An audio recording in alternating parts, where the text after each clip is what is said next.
from our January 17th meeting as well as our January 29th meeting for approval. I'll make a motion to approve the meetings from January 17th and the 29th. I'll second. Okay. Do we have any discussion about the minutes of those 2 dates? Seeing none, all those in favor of approval of the minutes, please say aye. Aye. Aye. Opposed? Seeing none, we'll move on to our public forum. And since we do have people in the audience tonight, it's great. This is a time in the meeting where individuals from the community can approach the commission about any items that are not on the agenda for this evening. So if anybody here for any other items that aren't on there? All right. If not, we're going to move on to the director's report, Keith. Okay, so the first item that you have before you is the commission action form. So for the waiver of no swimming rule at Ada Hayden Heritage Park for the triathlon event, and I'm not going to go through all of the information that's in the commission action form, but True Time Racing, services have had or hosted the Hickory Grove Triathlon at Hickory Grove Park. Story County Conservation has drained that lake, or for the most part, drained it for improvement. So they're not able to hold their event there this year. Now they are in the request that was attached to the commission action form. Alex, who is here and who will speak a little bit later, has asked the commission to waive, the event. In conversations with Alex, I did mention, to him that we do have the no swimming rule, and I did mention to him that my recommendation would be a no, to not allow it or deny the request, with it. He did ask that this be placed on the agenda, and I told him yes, we would put it on the agenda, and because commission does have the authority in this case, because it is a park rule, does have the authority to make a decision with it. There is a triathlon details, that does consist of a swim, which is the main activity that's in question here, a bike route, and then a 5K run as well. Those would all be within it, and there are some attachments in regards to where these could be participate or taking place. So their participation, has been averaging about 200 participants over the last couple of years, but they have seen anywhere from 150 to 400 participants. And you can see some portable bike racks. They have awards, and then time schedule. The actual event would be from about 9 to 11.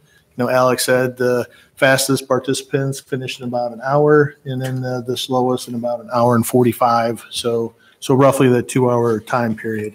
The next section of the commission action form just talks about if the commission were to waive the no swimming for event or for this event, a number of items would be required, and we would work directly with Alex and True Time, to work out all the details for that. Okay. Now with it though, as far as items to consider, it's the size of the event, what's the intent of the park, all those items. The park was originally set up for just kind of the conservation, environmental aspect, a lot of wetlands, the water quality. The lakes are serve as a backup water supply, and so on. And there really were no really active types of activities, planned for the park. You don't see ball fields, you don't see soccer fields, you don't see playgrounds, and so on. So it was more so the walking, the biking, the running, those types of events, the fishing. But the no swimming event was put in place right from the get-go. It is an old rock quarry, which is Manat's minded for a long time. So there are steep drop-offs, and in the map on there you can kind of see when the closer those lines to him, you just want to focus on the North Lake, Joshua. But the closer the lines are to each other, especially along the shore, that's showing that it's steep. And I think these are in, I can't remember, are they 5 or 10? Both. 5 or 10 Yep. Foot areas. So what happens is the whole idea is you can be in 5 foot of water and you can be in 20 feet of water, not very far away from that. So from a user standpoint, we have always had, have instituted the no swimming rule. And that is something that staff has consistently enforced. We have had people come to us in the past.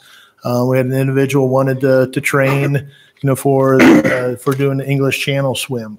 Someone wanted to do, marathon swimming, Ironman, competition. So we have had requests in the past, and we have, said no. In fact, talking with Alex, Alex mentioned to me that they made this request with my predecessor and was told no at that time. And Alex said about 10 years ago, I think is what he indicated, was that request was made and was denied at that time.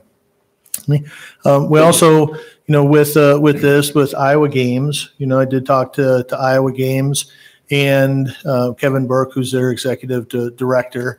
And because Iowa Games has a triathlon as well, and he indicated that they had discussed at one time, could we do this at Ada Hayden, but they never brought a request forward because they know of the no swimming rule. They also he indicated to me that he does not like Ada Hayden for a venue because it doesn't have a beach, and he just doesn't feel that it's safe, for their event. So he did say that, they, through their conversations, they never brought it forward to have, this conversation. So, with this as well, with the event and say, all right, so steep drop offs, it's for the safety of the users. And yet this is an organized event, and they will have safety procedures in place and their requirements. And you saw that in Alex's correspondence that USTA, United States Triathlon Association, does have requirements for safety for lifeguards and so on. And a lot of times he indicated that they exceed, the USTA standards for that. And which is great with it. Our concern, with the no swimming, or if we do a waiver for an event like this, is the perception, the impact that it has on other people that aren't familiar with the process, that aren't familiar with what the rules are already. Joshua and I were out there, I think it was 2 years ago, and we had to stop somebody. It was a group of people. They were getting ready to run off the end of the boat ramp, and Joshua stopped them and explained to them, no swimming. I've been out there multiple times and have had to tell people to get out of the water, for whatever reason that they were in there. So we have people that are doing this, and again, it's a safety issue for them. So we've had to tell them, no, get out of the water and so on. One of our biggest concern with this is if we do have this event going on, it's what happens the other 364 days out of the year. People see that swimming is taking place, swimming has been allowed. They, again, don't know the process, and do they start going in, wading into the water, and again, it's for the safety of the users. Now, throughout our time, with Parks and Recreation, and just a philosophy that we have is we do talk about, all of our programs and activities are for the users. And I can give some examples for softball. We have some softball leagues, and we've always told them, we don't care how many games you play. We don't care how many home runs you hit. We don't care about, those individual rules.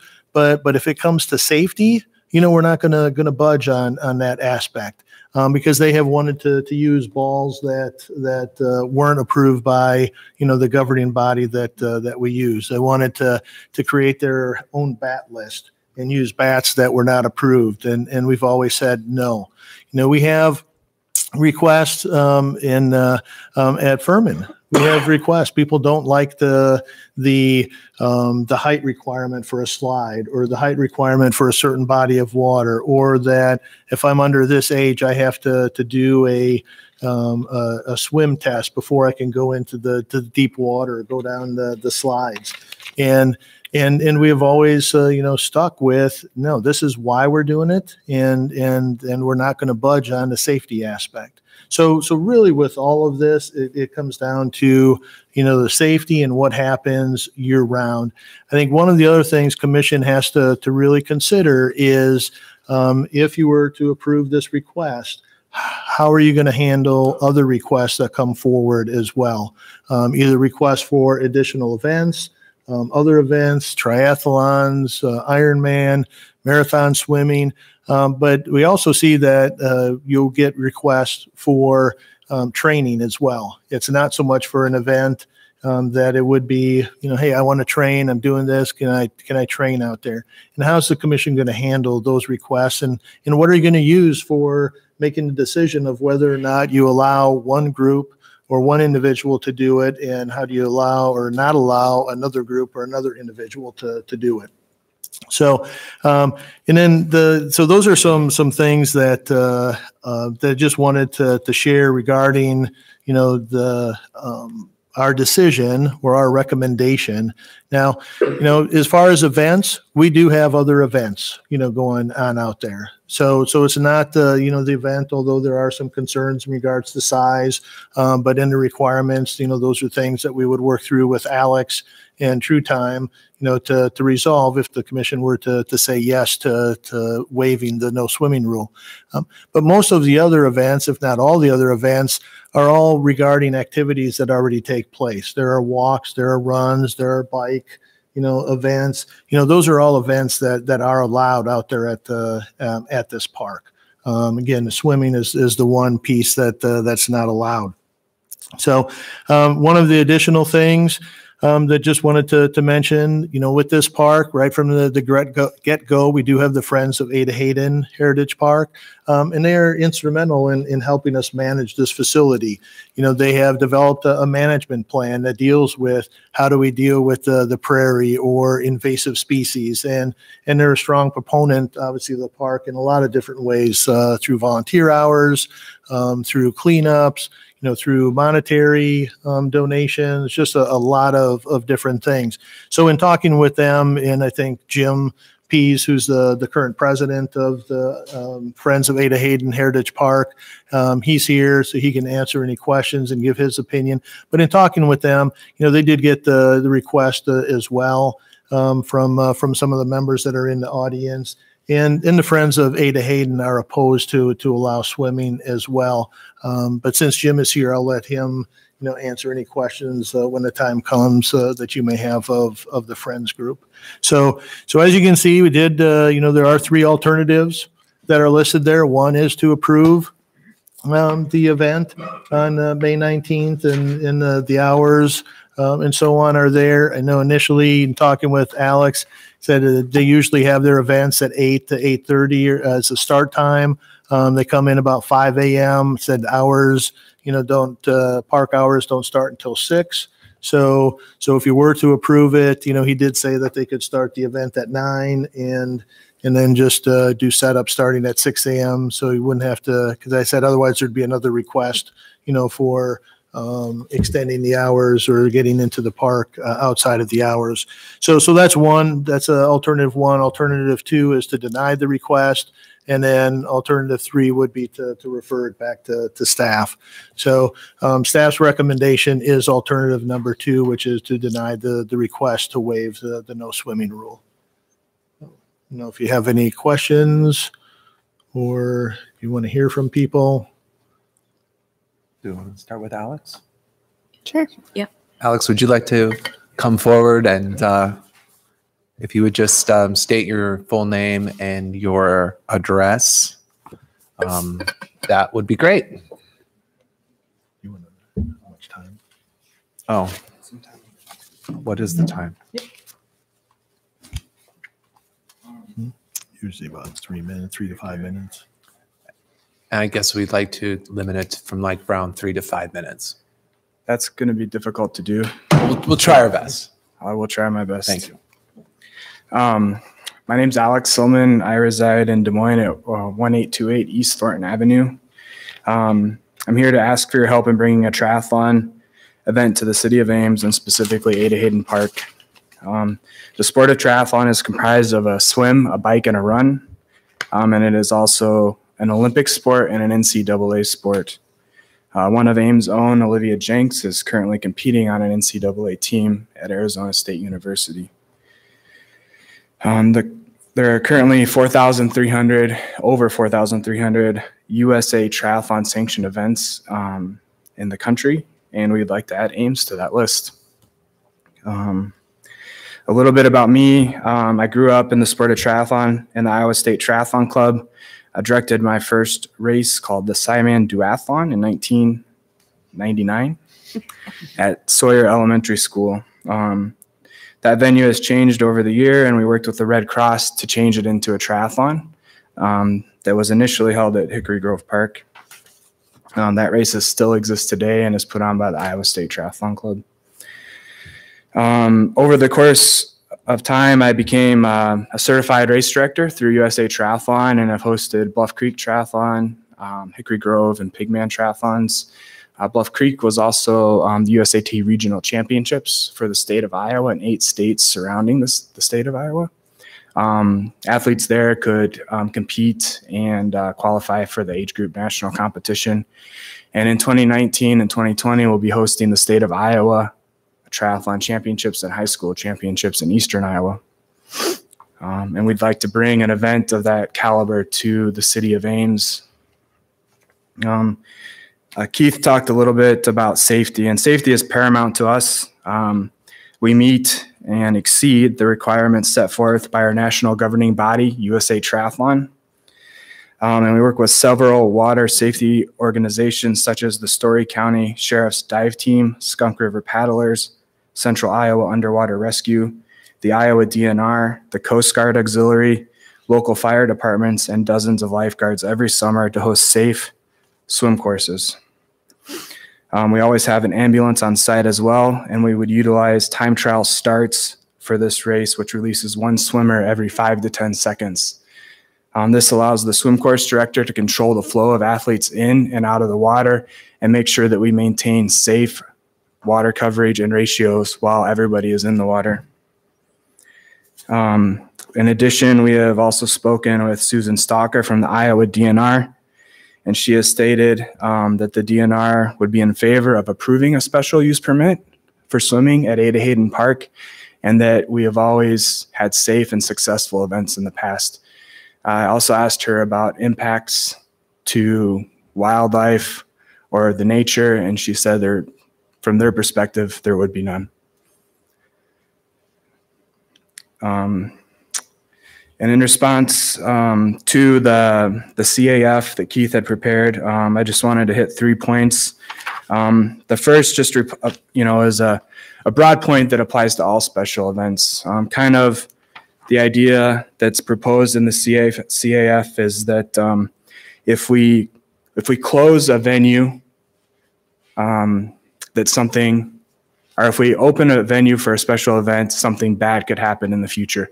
So if we were to close a road for RAGBRAI, downtown Criterium, or a 5K running event, does that mean that people would later think it's okay to run down the middle of the street, ignore a stop sign or a stoplight the other 364 days a year? And we don't think that's the case.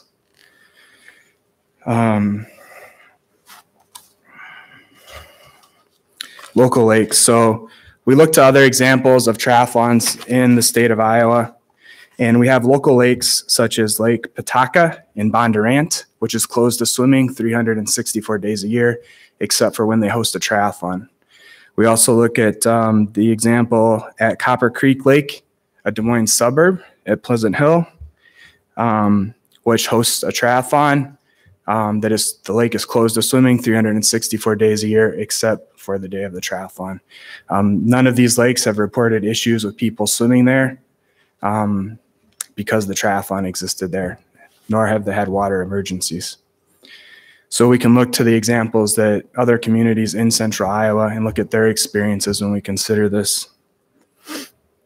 And then the other point that was raised in the CAF are the steep shores. at Ada Hayden Lake, which seemed to be the main concern. Now, this is not an issue for triathletes because they just prefer to get in and go and not run through 20 yards of knee or waist deep water. They just want to start swimming. However, it could be too steep for bathing or swimming, which is why the park doesn't allow swimming. You know, there's no beach there. Let's see. So after learning that the CAF would not support a swim exception, we took to the internet and reached out to our fellow race directors, and we found several triathlons across the nation that take place in rock quarries. One in particular nearly mirrors Ada Hayden Lake and is coincidentally located on Lincoln Way East in Goshen, Indiana. And it's called Fiddler Lake. It's an abandoned rock quarry. It has a bike path around it. It has a shelter, park benches, fishing, opportunities to observe nature. And they also happen to host a triathlon. Not only does their city staff, Parks and Recs department, the mayor approve of it, they also host it and organize it. And we can look to this example. Keith, could you put up the topo map of that lake? Topo? Yeah.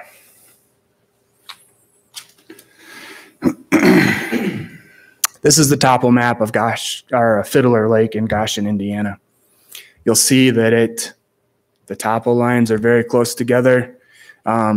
If you change the name at the top, this could be Ada Hayden Lake. The topography and the depth charts are nearly the same. This one happens to be slightly deeper. And I recently had the chance to speak to the park superintendent, Tanya, there. Tanya said the race has been in existence for 5 years.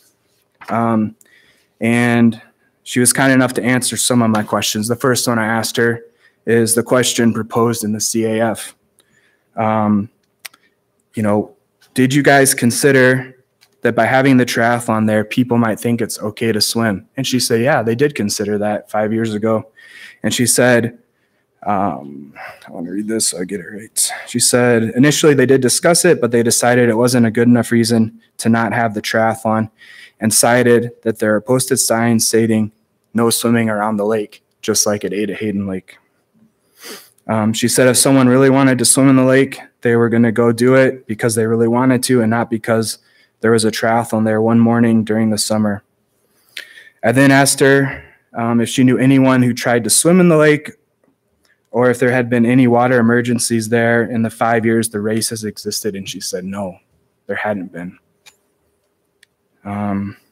So when we consider the questions proposed in the CAF, we can look to this experiment that's played out over the last 5 years in Indiana and see that not only have they had a safe and successful event for their community in a quarry lake with steep drop-offs, it also hasn't impacted their community negatively by encouraging people to swim there at other times.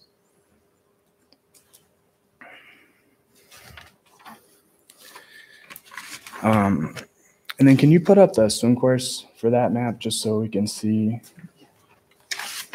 This is the swim course. Now this triathlon also does a 1 mile open water swim. You'll see that green triangle is the triathlon swim course. The larger orange one is a 1 mile swim course. They touch all parts of the lake. They swim over the deepest parts. And then can you put up the first page of the other document? Yep. You'll see, and then I have printed these out to give to you as well so you can take them with you. You'll see on here it talks about swimming in the lake and that it's not permitted there except for the event. And I want to ensure the commission and the Parks Department that if granted the exception, we would work with city staff and the commission to educate the public about the lake as well. So anytime the public saw or read something about the race, we would use that as an opportunity to note that swimming is only allowed at the lake within the confines of the race, and swimming there any other time is not allowed. We could use this race as an opportunity to better educate the public and reduce the calls and incidents that Keith referenced while he was at the lake. We are also open to any other proactive and forward-thinking ideas staff might have to educate the public and bring this event to Ames.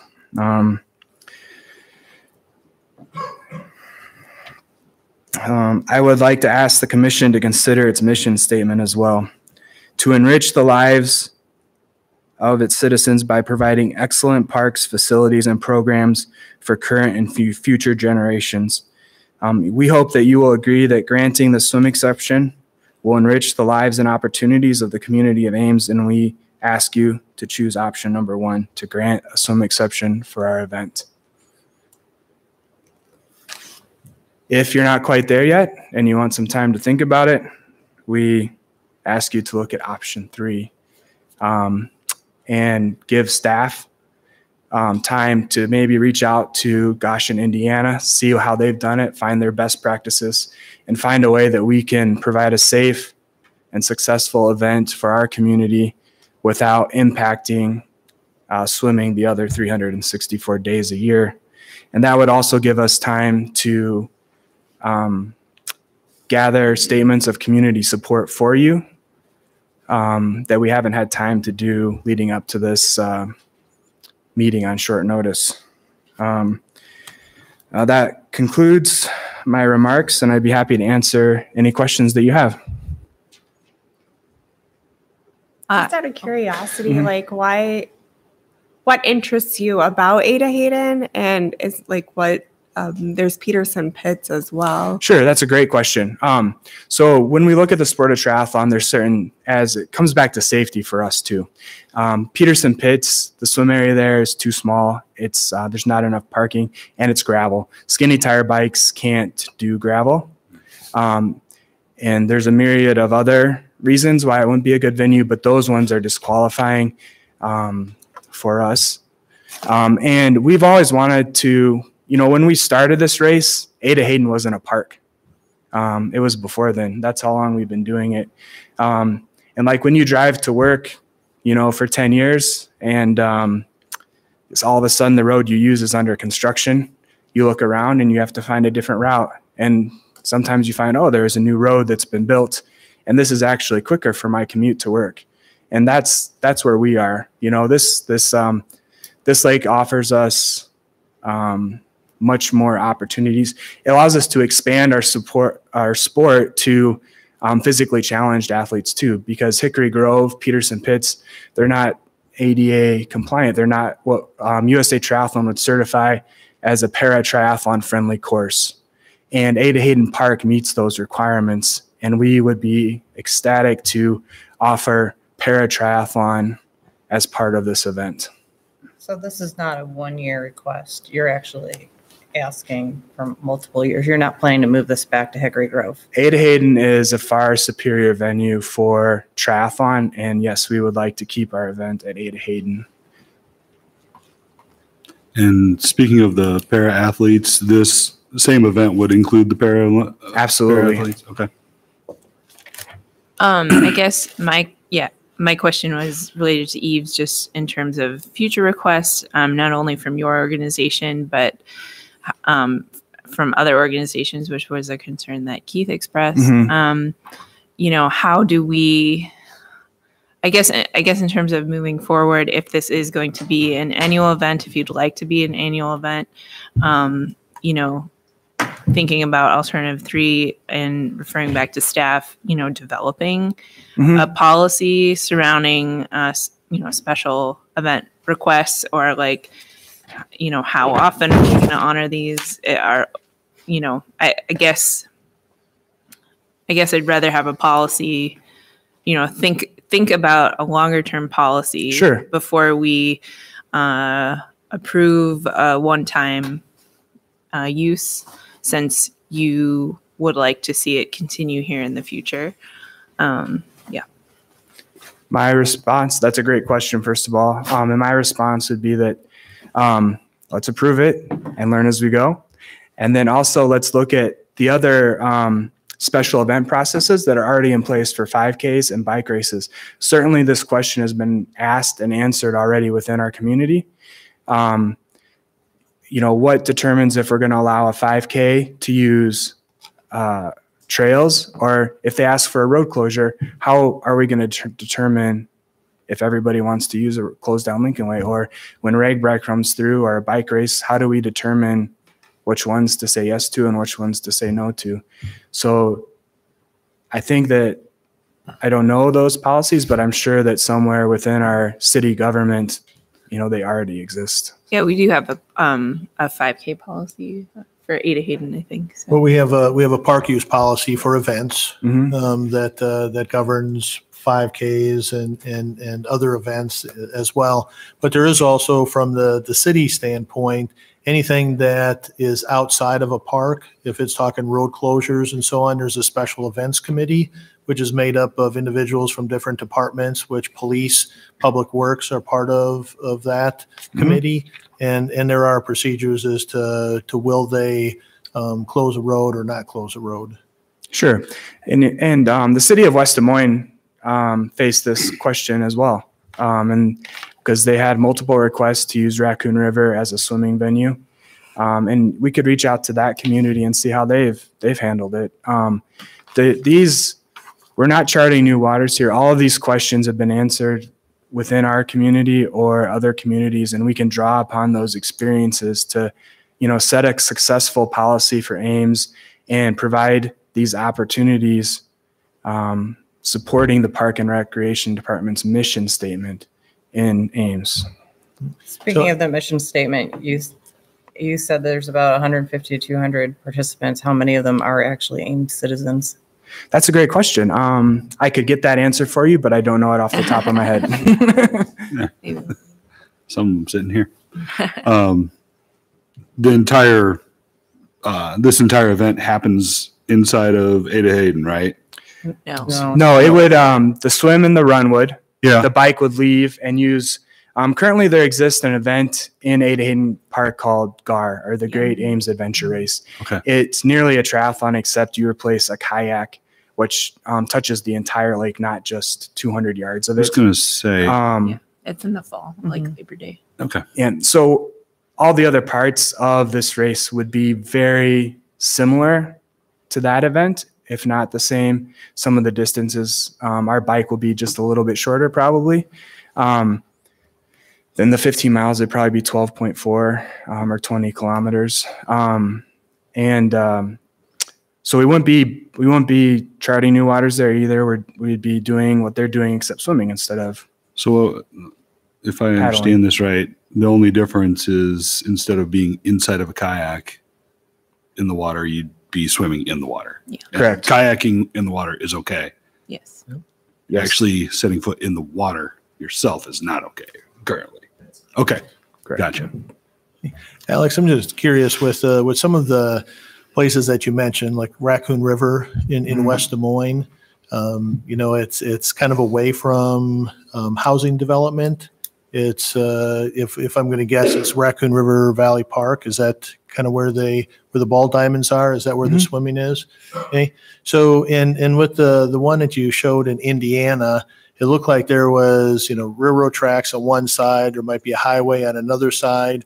So what I'm wondering is, of any of these places that you've been highlighting or discussing, how many of them are set right in the middle of a residential area like Ada Hayden, especially with the additional housing that's going up in Quarry Estates?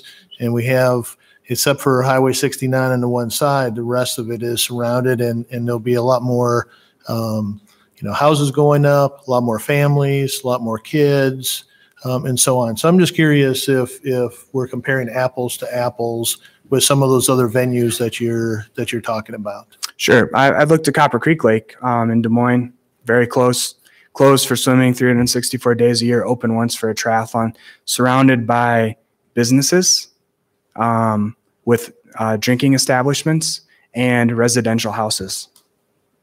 No incidents. And that's just one of many examples that could be found if looked for.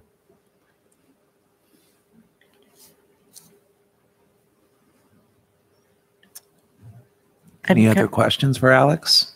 Not yet, but I might have later. Okay. I thank you guys for your time. Thanks for allowing me to speak about this opportunity. And I look forward. Can I leave these with you guys? It's a topo map of the Indiana Lake and Yeah, you can just give it to Kelly. Rock the Quarry website, and then the swim course map. Okay. Great. Cool. Thank you. Thank you. Okay. Thank you. We'll have our next speaker, William Jenks, if you'd like to approach the podium and just clearly state your name and your address. I'm handing out a written copy of a document that I emailed, or at least attempted to email it to. My name is William Jenks. I live at 3101 Greenwood Road, and in full disclosure, I'm Sarah Katie's supervisor at work.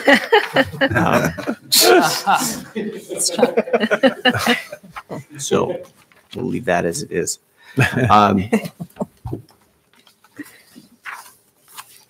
Keith, I understand in principle your hesitation about the other 364 days per year, but I must say that's astonishing to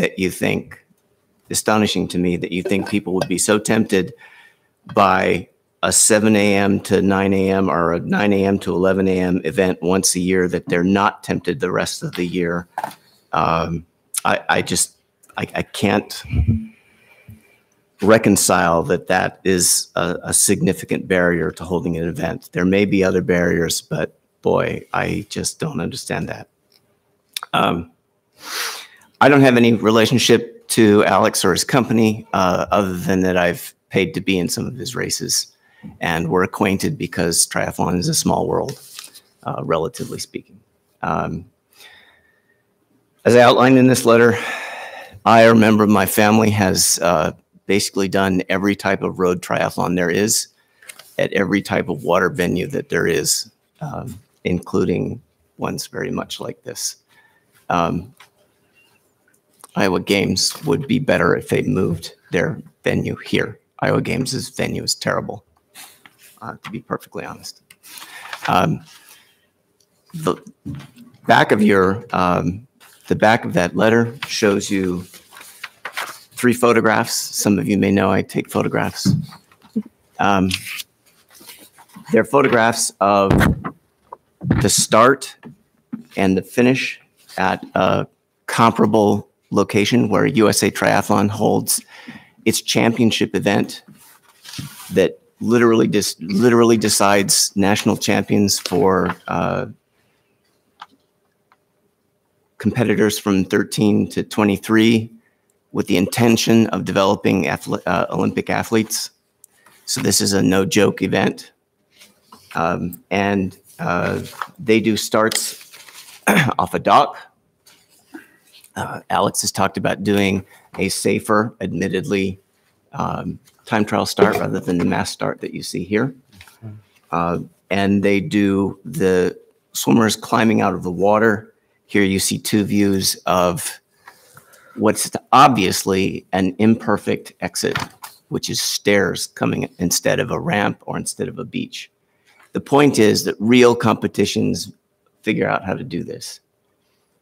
Another point is that depth is not the issue with respect to safety in triathlon. Response time is, okay? It's how fast can you get to a person, not how deep is the water beneath them. Water does not have to be deep for people to drown. The easiest way to drown is to get a stomach cramp that folds you over, which means that you don't need water much deeper than a good bathtub. Okay. As I outlined in this letter, my daughter was competing actually on the day these photographs was taken and had, unknowns to us at the time, whooping cough, and she has exercise-induced asthma. She got water kicked into her mouth. She had a spell that was a whooping cough spell. If you've never seen one of those, it usually ends in vomiting. And it was accompanied by an asthma attack. There is literally nothing more acute that could cause drowning than that. Okay? The reason she was safe is that there's supervision there, and they got to her very quickly. You've got a very low ratio of swimmers to supervisors. You've got a very low ratio of swimmers to, if you prefer the term, lifeguards. And they're right there, and they get to you quick. And they fished her out, and then she competed the next day. Because, you know, we didn't know it was whooping cough. Otherwise, probably wouldn't have. But, you know, there was another event the next day that she competed in. This is a thing. Depth is not an issue, right? The other factor that it actually turns out to be a positive for this particular event, again, I don't want to speak for the company, but for this particular event is the time of year. You're being asked to approve this event, I believe, in May. And unless we have some very unusual weather, May will be wetsuit legal by USA Triathlon rules. It has to do with the temperature of the water. So an event held in August would be less likely to be wetsuit legal. Triathlon wetsuits are designed to cheat. They're designed specifically to raise for buoyancy. They're not like wetsuits that you wear to go surfing. They're meant to raise you in the water. Vast majority of people wearing a wetsuit literally cannot hold themselves underwater. If they were to go unconscious, they would float. Now, not everyone is going to be there, but again, if you're supervising only 150, 200 people, and the vast majority of them are wearing a wetsuit, it's very easy to keep an eye on the ones that don't have a wetsuit. Honestly, this is a safe event. This is exactly the same event that people hold everywhere. And I am open to answering any questions that you might have about races in general, safety at races in general, and probably some of you know that I know more than anyone else in this room about the risks of triathlon.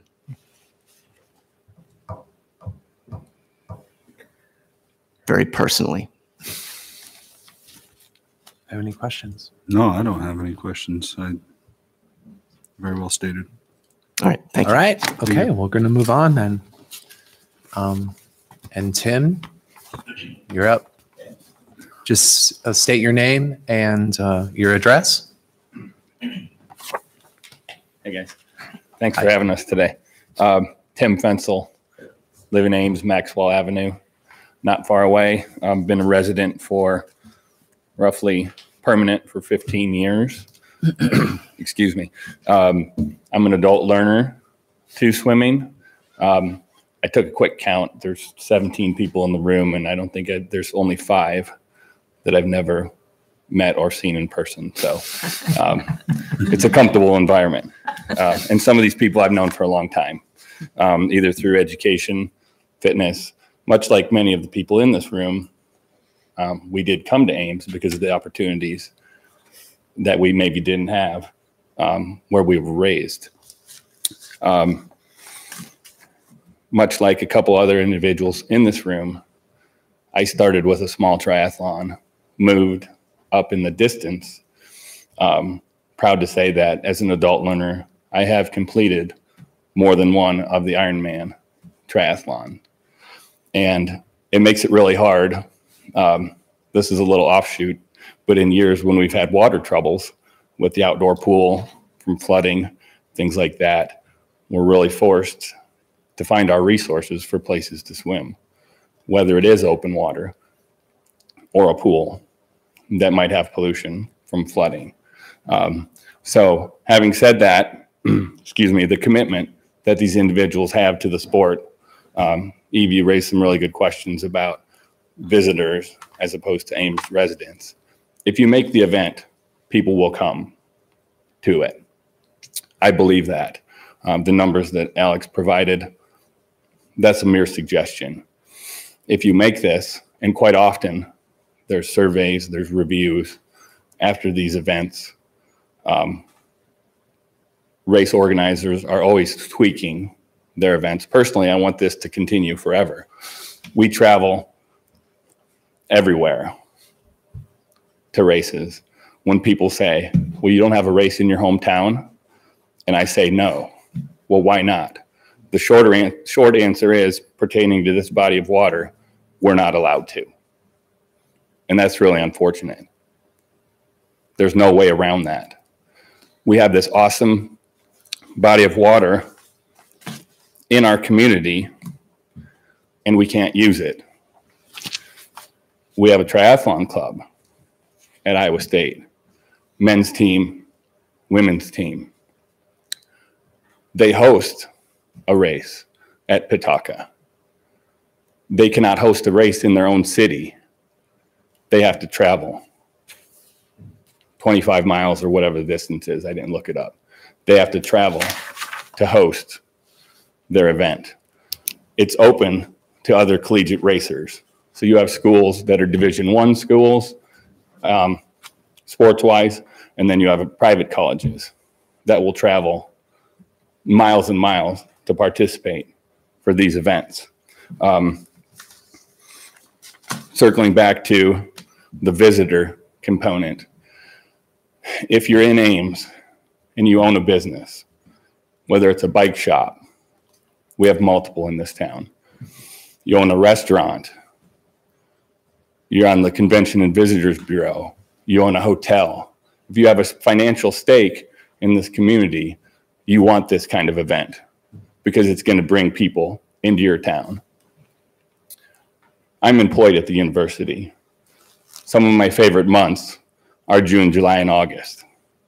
And there might be people in this room that can relate and absolutely agree. We have jobs because of the students. But we also all survive with each other because of other events, RAGBRAI, Iowa Games, Shrine Bowl, things that are not even sports related, events that come to our community. So those are most of my notes that haven't already been said. There's no point in me coming up here to be redundant. So obviously I'm in favor of the event. As far as the ordinance goes, for the other 364 days, absolutely, I agree with it. I've lived in Ames a long time. I've participated in other programs, aquatic, softball. Keith was talking about softball. That goes back 15 years. I retired from softball and learned how to swim. And I use the parks in the wintertime. I love this season. It's awesome. So hoping for more snow. Thank you. Any questions for me? Yeah. Sorry. How many people are in the club, the triathlon club here? In the collegiate one? Yeah. Can I yield? We have about 50 current members. 50 current members. And are there other people in the community? I mean, you probably are in tune with other people in the community. So that's an awesome question. And that was one of my notes when I kind of skipped over it. Mm-hmm. So, the world's largest youth triathlon team is based in Des Moines. Okay. And so you have two things in triathlon. You have juniors. Two groups were trying to get going at that time. Yeah, you have youth. You have youth, juniors, and then you have folks like myself, William, Alex, that would be considered age group athletes. You know, we're not doing it for money. We might snag a podium if nobody else shows up. We might get a medal. Been there. And sometimes as you get older, there's definitely less participants. So are we more apt to see, more citizens or more people from the Ames community? I mean, I would have to imagine hosting it here without question draw a lot of interest from the community. Yeah. And Ames does not have an age group triathlon group. Okay.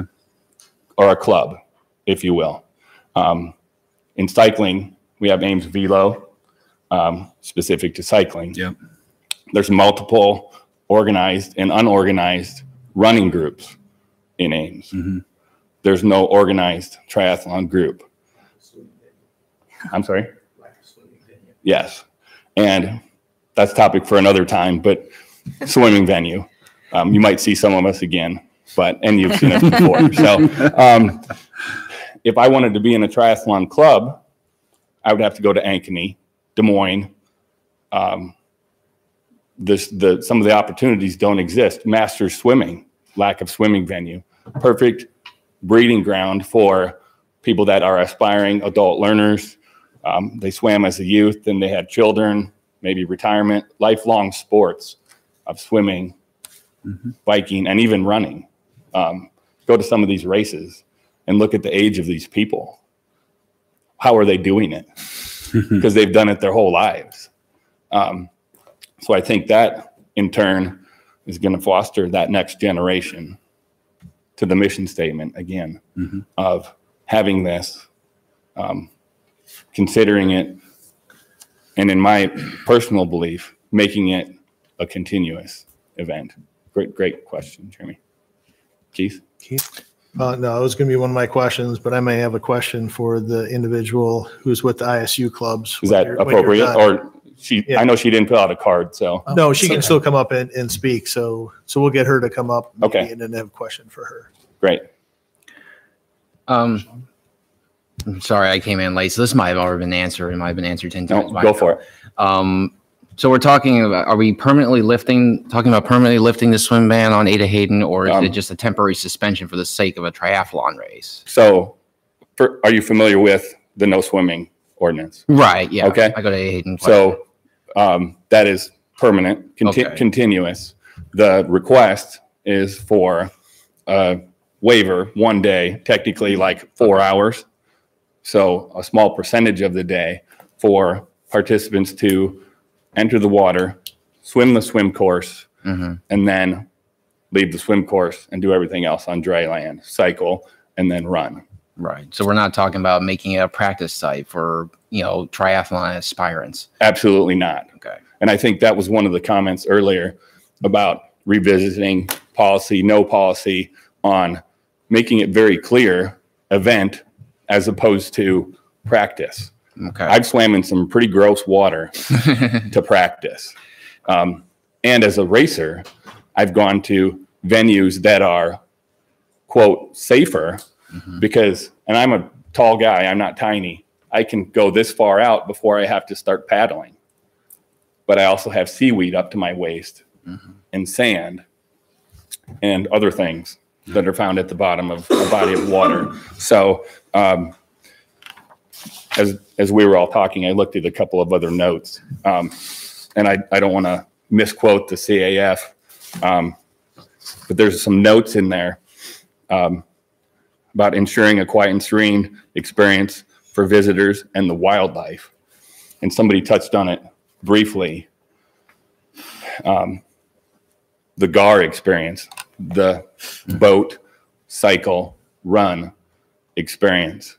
How much water does that disturb? How much aquatic life does that disturb? Your point, Jeremy, was excellent. I'm in a vessel versus not in a vessel.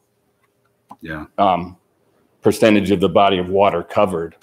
The GAR race does most of the circumference of both pools. If you look at the topo, you can cover 500 yards or meters. And I just came up with some ideas as I was looking at the maps.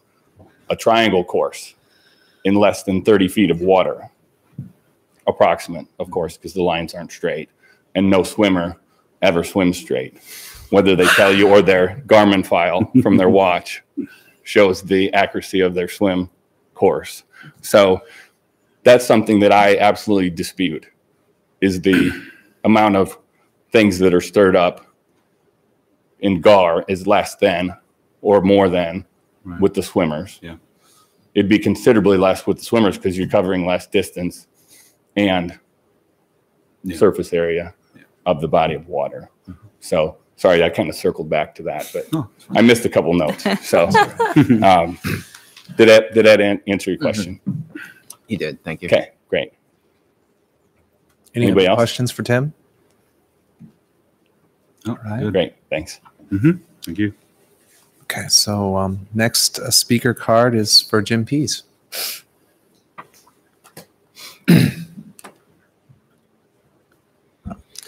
I'm Jim Pease, and I'm president of the Friends of Ada Hayden. I live on 3840 Stagecoach Road, just northeast of Ames. And it sounds like a great event. And having been a competitive swimmer myself, it would be very exciting, although the running doesn't sound great to me. The Friends of Ada Hayden board received a request about either yesterday or the day before to support this resolution, and being very short on time, we did poll the board, and it was unanimous that they oppose lifting the rule for the many reasons that Keith talked about earlier. The main one being, I think that, well, there are two. One being that we think it opens a can of worms, in this case, maybe a kettle of fish would be a better analogy, that I'm not sure that either you or the city wants to broach, and Keith mentioned that as well. I think that that other requests will come, and I think they will come fast and frequently. There's already been pressure you've probably received already to put in a swimming beach out there. Gee, it would be great and everything. And from the Friends standpoint, we really fear already the heavy use of the park. We're glad it's heavily used, but we don't want it overly used to the point where it becomes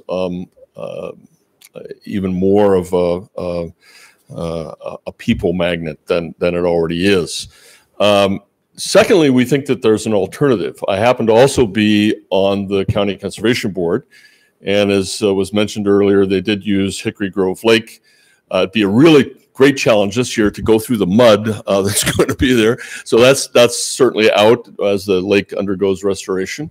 But we would hope that the triathlon would consider coming back there at some point once the lake is restored. The other alternative, though, is Peterson Pits, and that was mentioned earlier.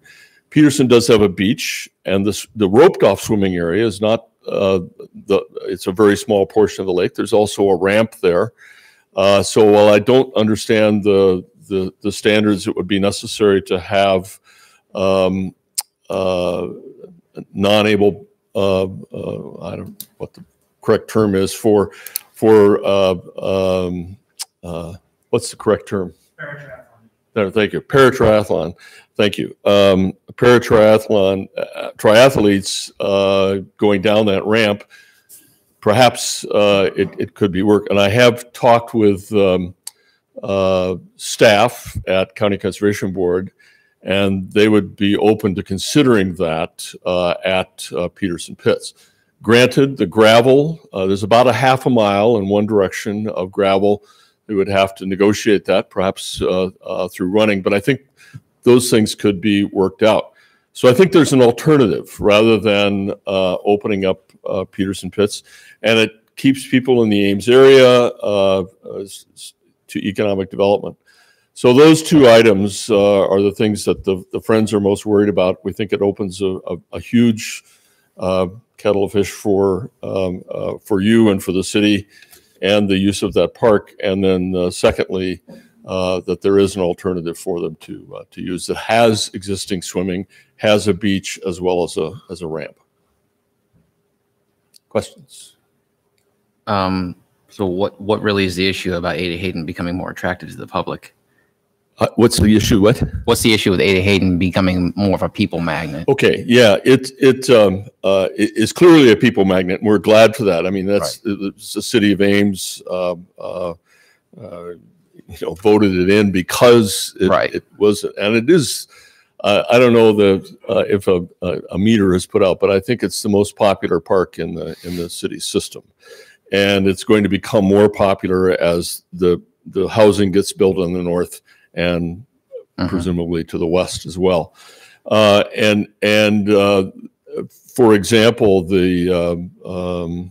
our concern, we've expressed this concern before, the concern with the wetlands were sized for as stormwater wetlands. They were sized for sort of what existed at the time when the park was designed. We hope that they're over-designed so that they'll handle all the stormwater that will be coming for sure. Right. There are lots of threats to the park, to the park's wild systems and constructed systems that. But the main one is certainly people. And while we're glad that it gets used, 365 days a year, almost any time of the day or night. You can go there and find people using the trails and that. It gets to be a point where people could become problematic, and it would sort of destroy the natural systems of the park there. So we don't think we're there yet. We don't think one triathlon is going to do that. But what we're talking about is that the more events that you have, the more popular it becomes, and then it could become a problem. And so we're concerned. We're trying to think long term about that, just as we were when we wrote up. I was one of the authors of the management plan for the park, for the natural areas, so that we tried to think long term, and we're trying to do that in terms of people usage as well. Now, I would just add, maybe Jim, some of the things that we're already seeing, Sean, with the increased housing development and so on. There are paths that are showing up that weren't intended for paths. People are going back to the wetlands. They're beating down, some of the areas. And I think that's some of the issue that Jim is talking about that we're already experiencing. And again, it's not related to the having a triathlon, but it is a concern. The more and more people that come into the park, and we don't know what the answer is, but that's what we're working on. How do we save the natural areas so they can do what they're intended to do? And that's a struggle when we burn some of the prairie. We have to mow spots because we don't burn the whole prairie at once. We mow a path in there, and then all of a sudden we got bikers going into the areas that weren't intended for bikers. And so those are some of the issues that we're already experiencing with the amount of people that utilize the park. Mm-hmm. The swimming ban, I think, was when the park was developed, was put into place for some very good safety reasons, as well as water quality reasons. And I think those reasons remain. I will certainly grant that a single triathlon is not going to destroy the water quality in there, unless those swimmers do things that we don't know about. But it's a billion gallons of water. I think that's not going to be a problem. What I'm much more concerned about is sort of the long term. And again, I think you will get other requests, and they will become more frequent and more demanding. And it's not the single event so much as the opening up the precedent for other swimming events as well. I guess I'm just not terribly sure if everything you're talking about that happens right now, if it wasn't inevitable to begin with. True. Very true. I'm not convinced that everything you're talking about right now that already is a problem if it wasn't inevitable to begin with. Yep. Just people being what they are. Right. Most of the people, I would say 99% of the people that go to Ada Hayden, they follow the rules. They do exactly as they're supposed to. Probably more than cause 90%. trouble. Right. Yeah. It's that maybe 0.5 or 1% that just kind of go there and do whatever and don't really care what the posted rules say. Right.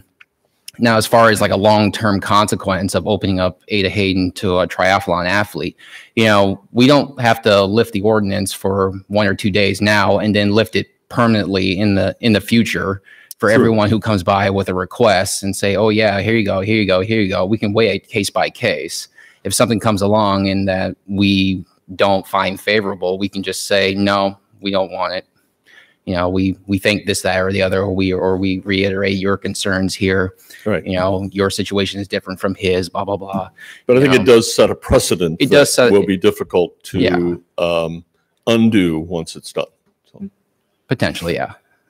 Okay. Jim, can you tell me who's involved with the Friends group? Are they all primarily residents around Ada Hayden? Right. And all not just around Ada Hayden, but around Ames. The Friends group has all kinds of people involved with it.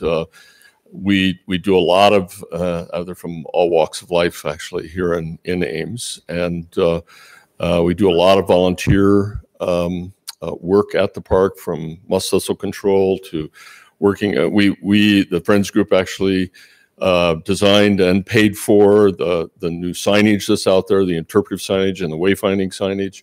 We paid for the goats to come out to manage the Savannah area, and we can. Some of us are qualified to help when burns come about. We've done all kinds of seed collection, control of invasive species, et cetera, in the park. So we're active in the park, but they're all from the Ames area, but it's not restricted to that by any means. But yeah, so. I guess, just to Sean's point, we in Ames are dealing with a growing population, which is mostly a blessing. But, it's like if you have 1% of jerks in your population, when you have more people, you have more jerks. So that's just the unfortunate nature. But, and I do really... I do have concerns about setting a precedent, but I also believe that's why having a robust policy, here we have a race director with 20 years of experience and a very supportive community. Your organization, we do waive some rules. We waive the motorized vehicle so you can do your golf cart tours, which is a wonderful program, but we don't see, dozens of golf cart tour requests every year, and we weigh them, on a case-by-case basis. And I think it's a great contribution to the park. It makes people aware of the park. And so, I guess, it does get more people to the park, but also it gets more people to the park. And they're two-edged sword. Yeah, and that's, and your crew has done a really wonderful job with the wayfinding signage. Like that was just a wonderful surprise. We were out there in November, and so I don't know. I guess I'm wondering if there's a way that they can work together. And I realized this request was sprung on you with short notice, and I don't know, and so it was a written request, I assume, from the triathlon organizers, and if they had more time to make their case to you in person, I just think, I don't know, I've heard a lot of compelling people on both sides of the issue this evening. So I don't know. I am concerned about the precedent, but I also think it's an opportunity to create a policy that would permit such an event on a very limited basis, such as have been highlighted around the region and around the country. So I don't know. Yeah, I do think that, as I said earlier, there is an alternative, and it's a viable, fairly close by alternative. Keeps people in the Ames community, and while the gravel presents a problem, I admit. It's a big and problem. And the lake water is not as clean as problem. Ada Hayden, but we understand that. But anyway, there is an alternative. So. Was the GAR event brought to you guys as well? Yes. And what was your group's decision? Well, the GAR events are legal, first of all, for the use of the lake, because the boating is already allowed there as long as there's non-motorized understood boating. So understood. Yeah, so, but you guys were in favor or were not in favor of that? We were in favor of the GAR event. Yeah, it's not the fact that there are events, although again, that's certainly a concern. And GAR, let me think, I'm not sure that's held. I guess it is held there every year, has been for the last like Labor Day. So Labor Day weekend, I believe. Yeah. Okay. It's actually okay. Yeah, around that time. Okay. Okay. So, anyway, so it's but that's the difference. It's not that we're opposing the event per se, but I think the exception that this asks for in terms of swimming instead of boating makes it different. I feel like done responsibly, the entrance and the exit from the lake could, be done in a non-destructive way. Only difference, body in water versus in kayak. I'm sorry. I think that's a huge difference. What's that? That as an individual in the water is a big difference than being in a boat on the water. But I'm just saying, combined with all the other safety, these are athletes that, this isn't little children And I get Wandering that, out and into the water. I'm not questioning the safety precautions that they're taking. Mhm. But the fact is that there are more people moving to Ames, and there are less and less avenues of communication that permeate throughout the community. And so people come to Ada Hayden and they see this great lake. They have no idea that it was a quarry. They have no idea that the second they step off the rocks, it's a 5 to 25 to 55 degree drop off. And I think that's significant. And so while I get that you want to make comparisons to other exceptions, I think it's apples and oranges of closing a road is the same thing as allowing somebody to swim in that drop off. And so I want to ask you guys to consider how different those two things are. That is a significant difference, and a lot of people don't recognize what that drop off is. Well, I guess what I'm saying is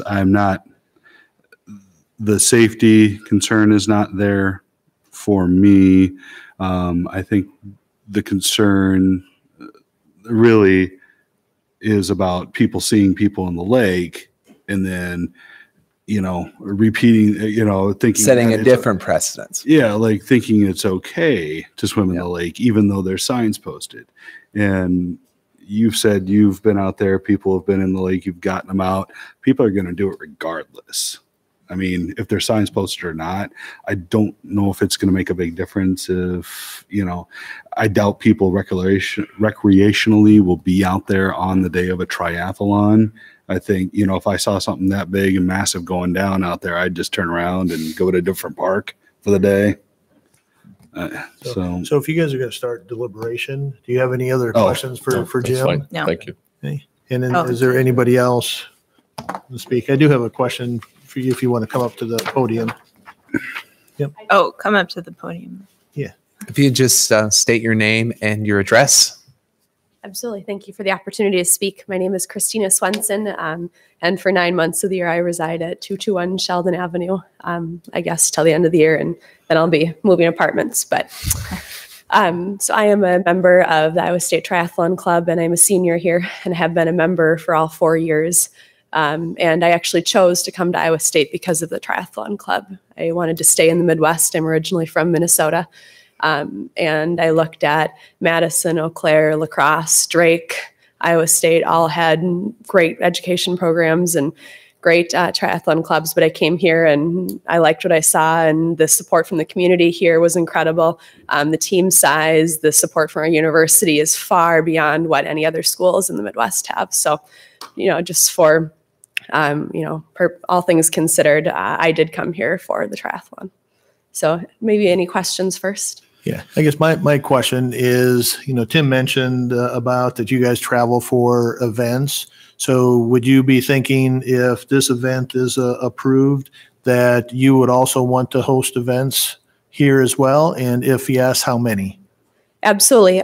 It would definitely, if that option were presented to us, we would 100% take it. We do host 2 events a year. We host, 2.5. We host an indoor triathlon called Inside Man, and we host that at State and Bayer Gym on campus, an entirely indoor event that we work with the university to produce. And that, I believe, this is the 5th or 6th year we held that this year. And then this, we have been putting on the Cyman Triathlon, Alex mentioned. For many years, it's had kind of different shapes and forms over the years. But most recently, it has been in Bondurant at Lake Pawtucket. And we would be honored to have that event in Ames. It would make logistically a lot easier for us. I think it would bring a lot to the Ames community. We have anywhere from 40 to 80 collegiate athletes who come from the Midwest to do that race, in addition to the age group race that we offer at that event. It is a huge fundraiser for our team. We are, and I say this with absolute certainty, the most financially stable triathlon club in the Midwest. We're able to offset our race fees for members down to $30 for a summer race, and most of those race fees are $70 to $120. We are bringing 30 people to nationals in a couple weeks for $150 total. The race entry fee is $120 alone. We have to drive 22 hours, stay in a hotel for $90 times 5 nights.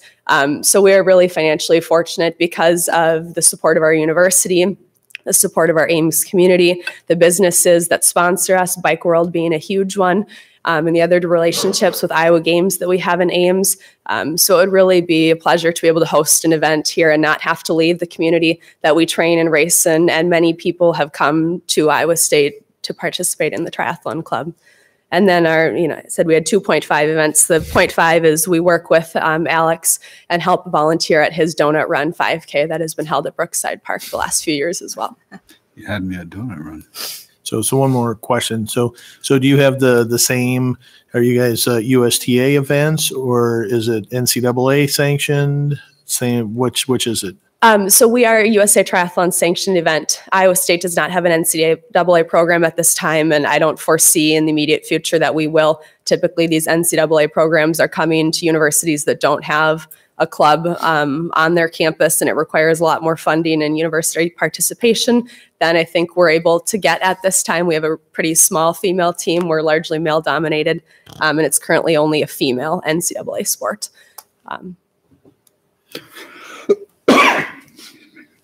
But yes, we would have worked with Alex through the entire duration of the event of Simon. So any standards that Alex would put into place for this event, potentially at Ada Hayden, we would have all those same expectations of ourselves and standards and work to make sure that everything that happened there would be in the same place at our event, which is in the end of September.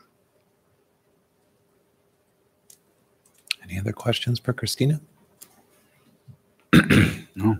Could I make a couple final comments? Yeah, of course. I think there's been some really great conversation here tonight. It was a pleasure to be here and to be a part of this discussion while listening for most of the time. I think that you guys make a lot of really good points, and I absolutely appreciate your concern with the water safety and what this does to the park and what this will do to the families that live around. I think those are all very valid concerns, but I think there have also been a lot of excellent points brought up of how we can mitigate these risks that the event may bring, and can think of the advantages that this would bring to the Ames community, to have the support of a triathlon club, to have the support of many local bike shops, to have the support of businesses, and to bring more people to the park. There are lots of people college kids who come to town and don't know that this great park exists, and having an event like this that could draw them out and see the park, I think would be a great addition as well. As far as the swimming goes, I think that as a triathlete, we never expect to touch down in the water. And we come in, many of us know, as cyclists, we're not really welcome on many roads. People say that we are, but people are always honking at us and pushing us off the road.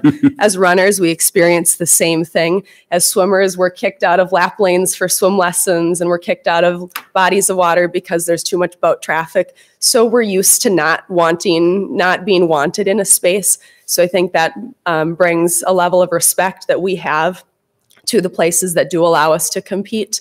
And respect for the places and the parks that we do get to compete in a safe place. So I think that should be kind of noted, that we do have, a warm reception and respect for the places that we are able to compete into. Yeah. Thank you. Thank you. Thank you.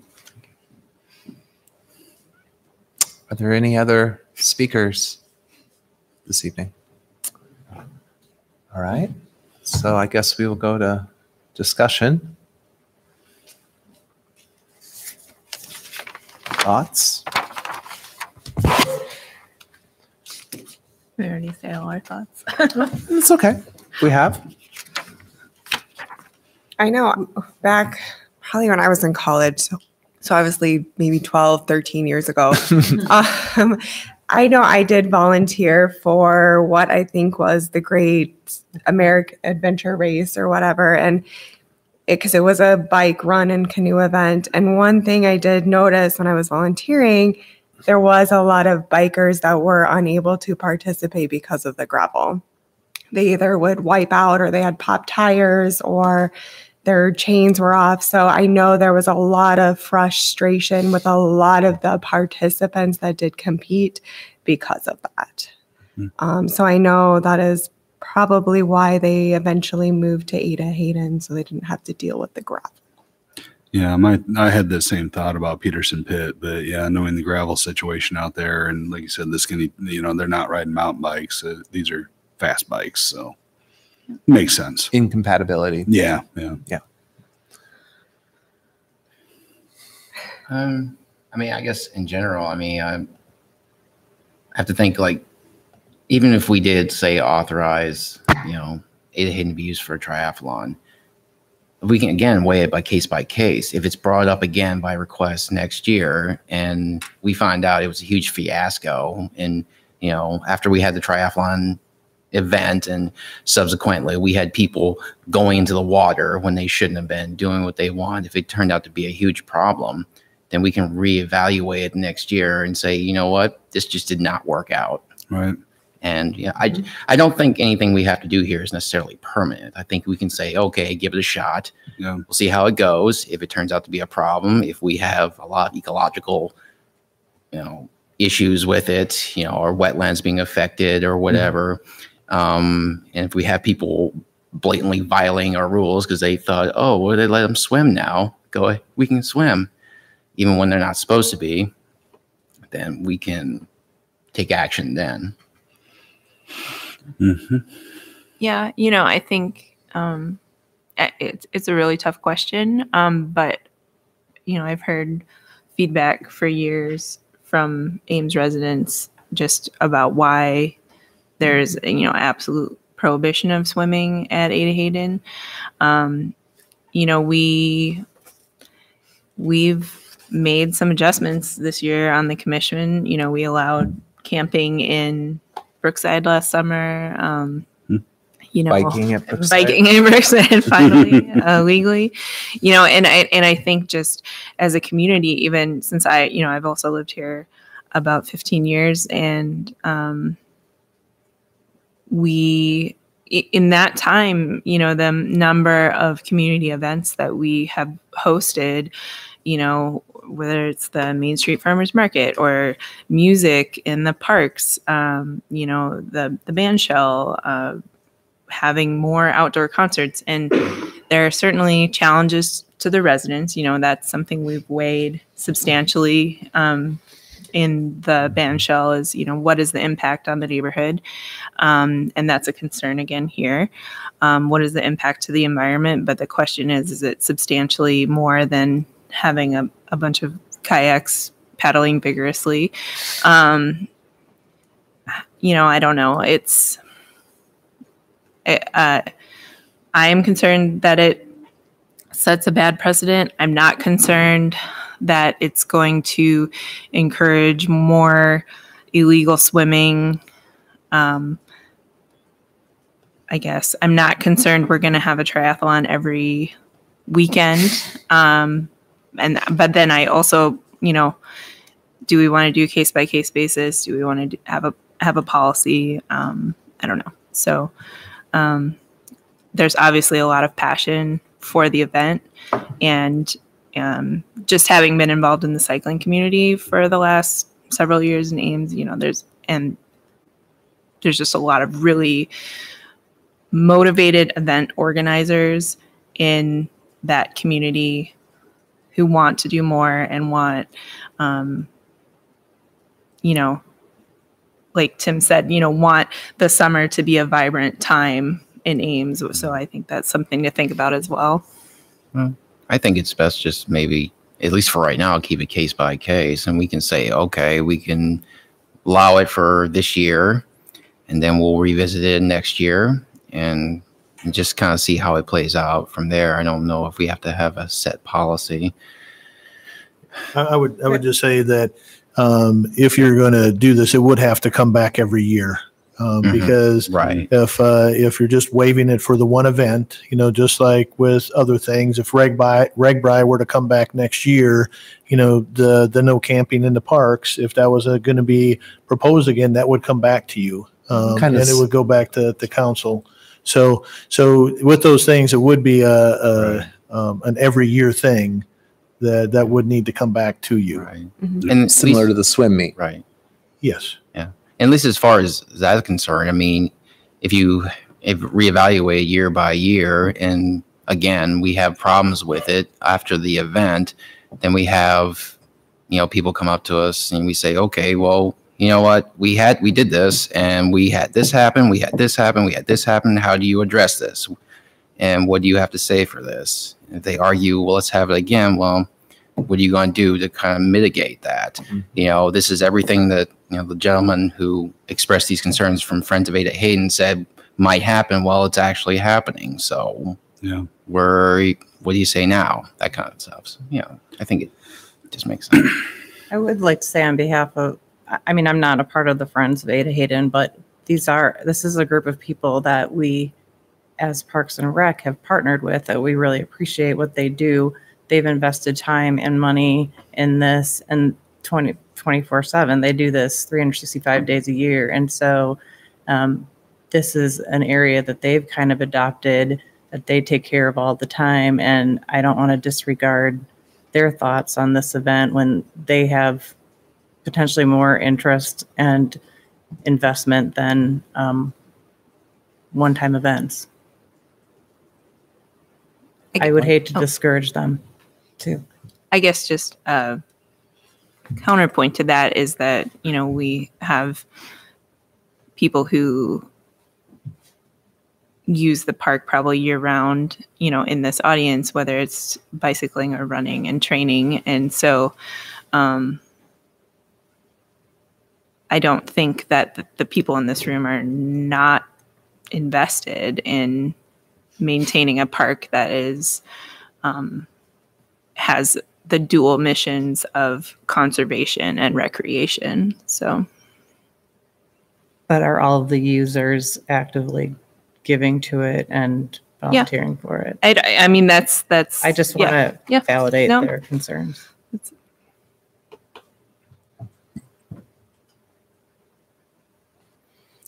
I guess my only thing I'll leave off, because I don't think, it would be hard for me to make a solid decision today. Mm-hmm. I'd be more in favor of a little more talking between all parties before we make a decision on this.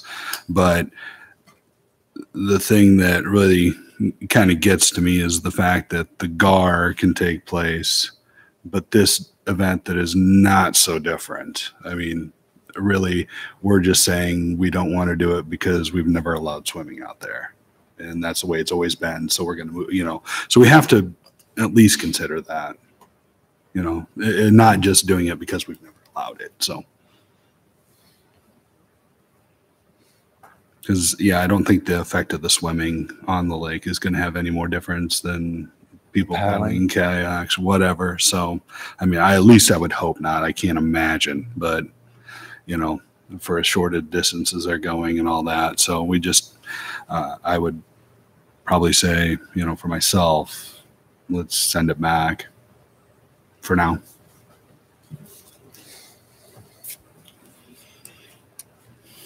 You make a motion. So are you making a motion? That was my next question. I'd like, I got to find the motion. It's alternative 3. I would like to motion alternative 3, refer back to staff. Motion? What? Move. Move? Yeah. Move. I want to move. That we go with alternative 3, refer back to staff. So we have a motion from Jeremy for alternative 3. We have a second. I second. Okay, we have a second by Katie. Is there any discussion? So are we deferring judgment right now? I guess it gives the staff an additional opportunity to, Alex, you may have missed it, but Alex discussed many other. Yeah, I came in late. That's sorry. No, it's fine. It's okay. But Alex discussed many other communities in the region and elsewhere that similarly disallow swimming 364 days a year, but allow one triathlon a year. Right. How do they manage it? Right. What are their concerns? Are, this concerns about, is there housing nearby? Is there a natural area nearby? And it was kind of it was kind of brought up a bit late. This is kind of late notice, wasn't it? That Yeah, and that's the other thing. So maybe there wasn't much time. I mean, right. So maybe it hasn't throw together right. three So things. hasn't been sufficient enough time for Any involved parties to kind Yeah. of communicate, maybe find a middle ground somewhere. Yeah, I think so. I think these guys are diligent enough to research this, and I think we can probably figure out what the best solution is before next meeting, hopefully. That was my main concern, is that I felt it was a little rushed. Yeah. And that a lot of the conversation hadn't happened yet. Because that's just how we work. We talk on all different parts. I do believe that it would set a precedence. Not saying that's a bad thing, but depends on what kind of precedence it is. Yeah. But I do believe that having a little more conversation might be necessary by staff and all the different organizers. And agree, because there's lots of different, people come from all different perspectives of it. So agreed. So what would the time frame of that be, till the next The next meeting would be March 28th. We'd probably have to move pretty quick at that point. So if this is what you're doing, referring back to staff, then my next question would be, besides some of the things that you've mentioned, is there anything else that you want staff to look at? But it would be March 28th would be the next meeting. No, I mean. Two questions. One is probably really minor, but if Route 2 was taken, would that impact in any way the already scheduled repairs to the pier or anything around there?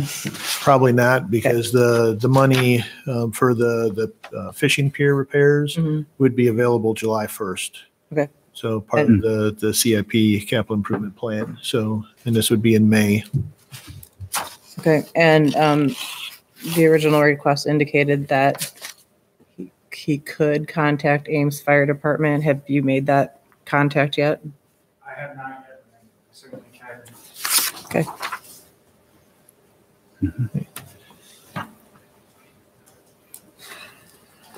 Okay. So referring, well, you haven't voted yet. We haven't done any. No. So anything else that you'd want us to bring back on March 28th?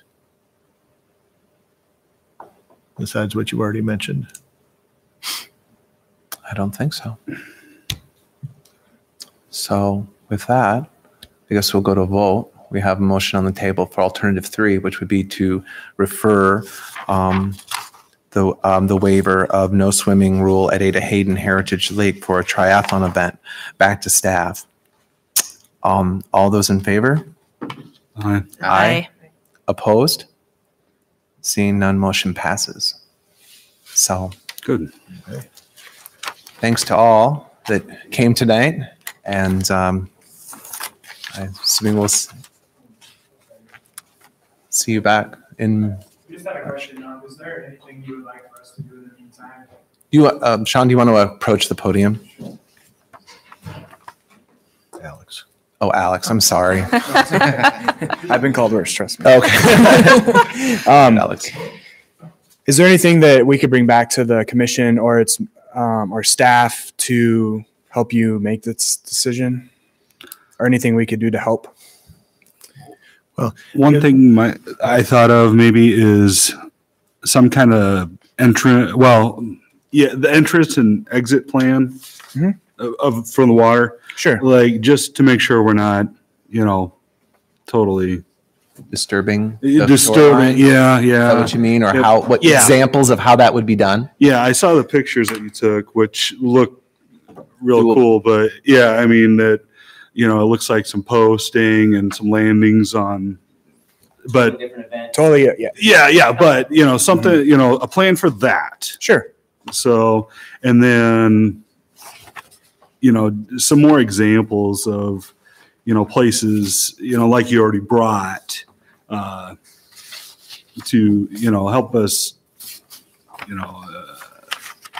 kind of, see other examples of, places that host something like this. Sure. Are there specific concerns that you would want those examples to address, like houses being nearby, the depth, the steepness? I think the neighborhood concern, and then also if there's like a natural area adjacent to these lakes and how that is impacted by the event.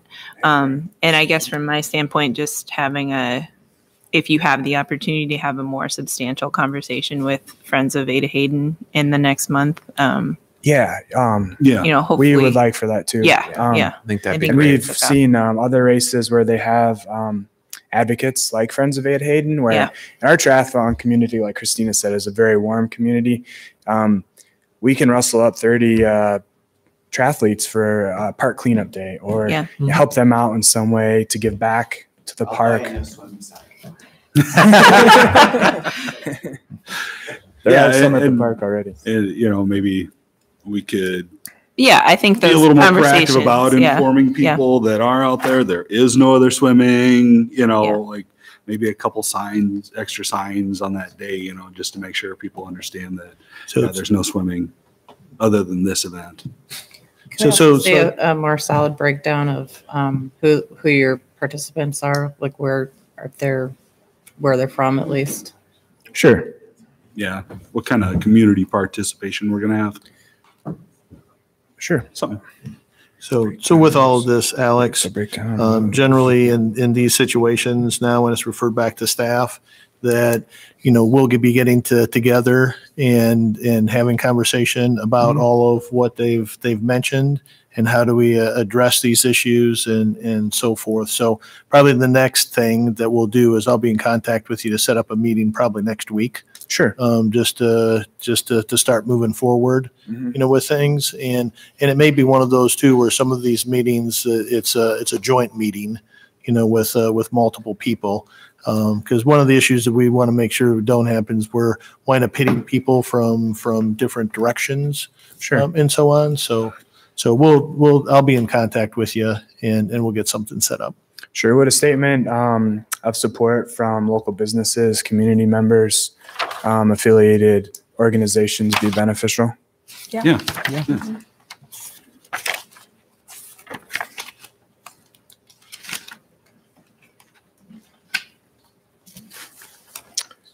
All right. Anything else? I don't think so. Thanks again for your time. Yeah, thank you. Thank you. Thank you all. Yep. All right. We're going to move on to Healthy Life Center. Yep. Swimming pool. Bye. Would you like me to speak towards that? So just an update with the Healthy Life Center. We had the January 31st meeting, which just wanted to get feedback from commissioners, as we move forward. But, at that meeting, it was mentioned that each of the governing bodies would go back and have conversation in regards to, are they committed? What's their commitment for financially and so on. So with that, just a couple of them, the Mary Greeley board is meeting on February 25th. So next week, Monday, they'll be making a decision.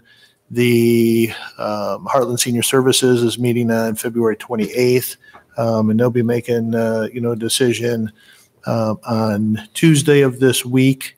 The Story County Board of Supervisors, they met, they had conversation, they had questions. They did not make a decision, in regards to their funding. There was really kind of a split between the three supervisors. There was Supervisor Sanders basically came forward and said that loves the concept that that the Story County Board of Supervisors should commit to $3 million for the capital expense and $200,000 annually, and felt that they could do that financially. Supervisor Olson liked the concept, feel it should commit some funding, but thought that the funding should be cut in half, that it should be $1.5 million for capital and $100,000 for operations. And Supervisor Merkin just felt that she did not have enough information to make a decision. Being new to the board, she wanted to be able to have more time to understand the financials and so on. So with it, they asked, well, do we need does the steering committee need a decision? And they also had conversation with Steve Schenker, city manager for the city of Ames, in regards to when to take this forward to the city council, because obviously city council is going to need to know if they're going to go forward with a referendum and how much that referendum, would be for. There was talk about the referendum date. There was conversation about maybe even doing the two referendums. Story County felt maybe they should bond, for their $3 million. Talk about doing it on the same day as the city bond referendum, which would make it very difficult, because what if one passes, one doesn't pass? You have a dollar amount, you have a facility, in mind, you have all the estimates, and if one doesn't happen. So the long and short of it is they are going to take the time that they need, and March 12th at 10 o'clock is when Story County is going to be making the decision in regards to their funding levels, what they're going to do. So with that, there is a city council meeting on March 5th, which is a week earlier. So that won't be the time that city council will have conversation. So looking at potentially a special city council meeting on March 12th, which would be the same evening as the Story County Board of Supervisors. But that's just one of the things that has been discussed. And then, as far as actually setting a bond referendum date and the dollar amount, that would most likely happen in April. City council would do that in April. So, but city council also needs to make a decision as to what are they in for and how much are they in for. So we'll be, hopefully, if it's March 12th, if that is the night, staff, we'll be giving information to city council in regards to all of the other entities. What are they in for? And then, just follow-up information regarding RDG. Do they have, different ideas? Do they have different thoughts? Steering committee will weigh in regards to what their thoughts are in regards to it. Is like what was mentioned at the 31st meeting, is there still, $11.9 million, shortfall based on what's been done so far. So that's kind of an update of what's happened since the 31st. So I'm just curious, from all of this stuff that I just mentioned will happen before, the next meeting on March 28th. So comments, concerns, anything coming off the January 31st meeting, or anything that the commission wants to relay to city council regarding the Healthy Life Center?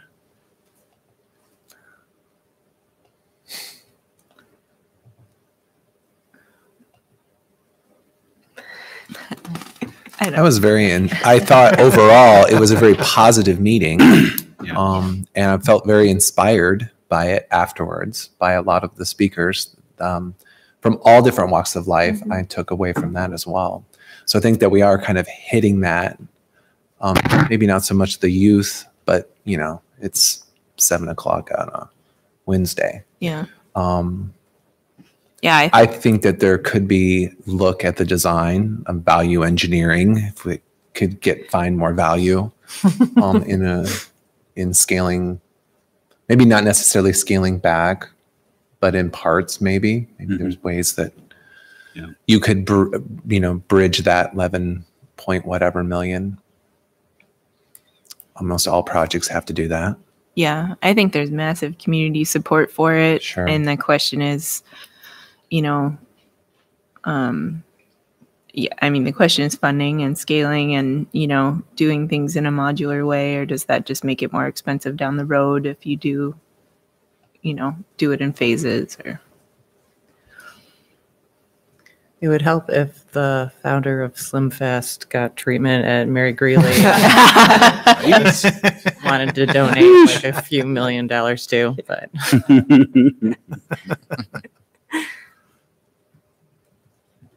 But I guess my one thing is I don't want to lose sight of the aquatic side of it, because that is where we started this whole concept at, is bringing an indoor aquatic center to the city of Ames.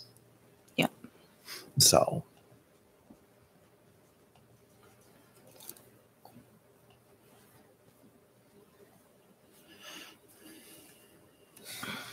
Any other thoughts? Okay. We're going to move on to, is this you? Oh, okay. We're only on like 0.2 right now. Oh, gosh. All right. So next one Eco-Fair. is commission action form from in regards to the Eco-Fair request, waive payment of 10% of gross sales for any of the vendors.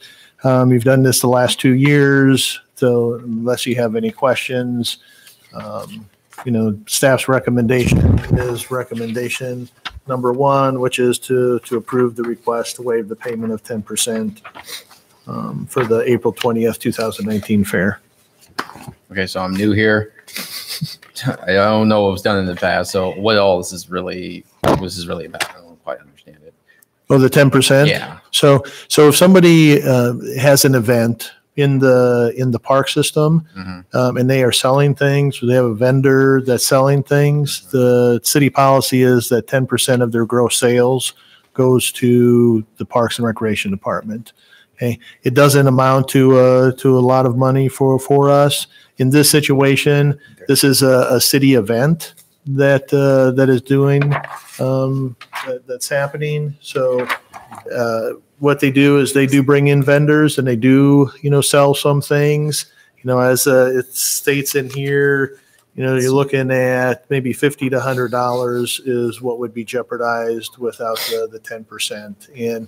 And with the number of vendors that are doing it, it might be $5 from this vendor and $20 from that vendor, probably more time trying to collect it.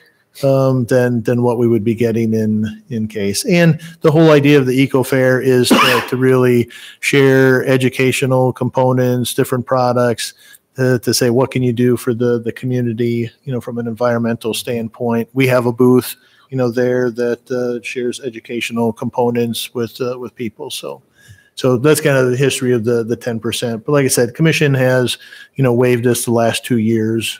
And that's what staff's recommendation is. We don't really gain or lose anything significant. No. What was that? We don't really gain or lose anything significant. That's why it's been waived. No. I mean, the majority of the booths, well, not the majority, but a large number of the booths are city, departments. And then there's a few vendors who are giving away freebies and then selling some small items or whatever, T-shirts.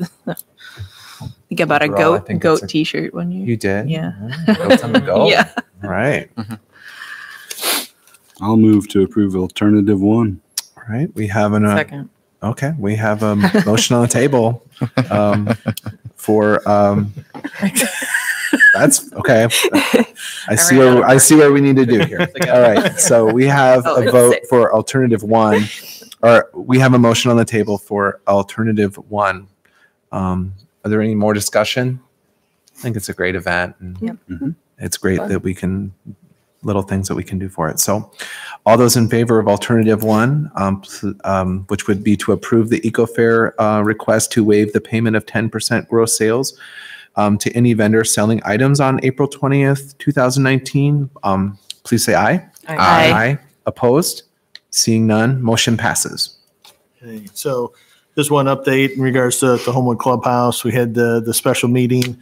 We have not taken it to city council yet because there are a couple of other developments that have come forward just in regards to is it so much the LEED certification as it is sustainability. And one of the things with the city council is with their sustainability, they're talking about greenhouse gases. They actually just approved to put money into the budget to do a greenhouse gas inventory and carbon footprint. So we're working with our consultant right now and actually looking at three different scenarios. The first scenario is if we were to do the clubhouse just with traditional materials, such as a gas furnace, the just fluorescent lighting, all that kind of stuff. What would the carbon footprint be of